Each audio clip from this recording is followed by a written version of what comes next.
So hello guys, ngayon magtitimpla naman tayo ng Ford EcoSport Red. Bali wala akong makitang color code kaya iminamanual ko na lang siya. So umpisahan na natin. Ayan na. Bali ang ginamit kong mga kulay dyan, may karaset, candy red, light red, magenta, syempre binder hindi mawawala, at saka may ka-yellow, tsaka konting brilliant red. Yun lang ang mga ginamit ko para makuha yung kulay na yan. So sipat-sipat lang muna tayo guys hanggang sa makuha ulit natin at matsambahan tuluyan.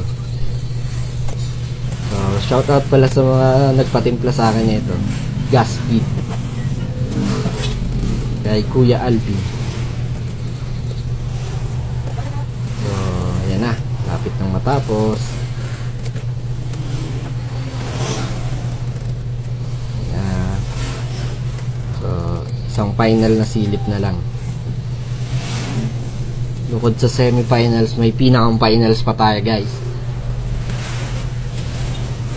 Tingnan natin maigi.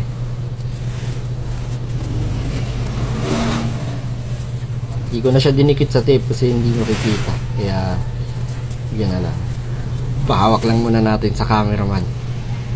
Boom! Mukhang natsambahan nga. Wow naman! Wow! Wow!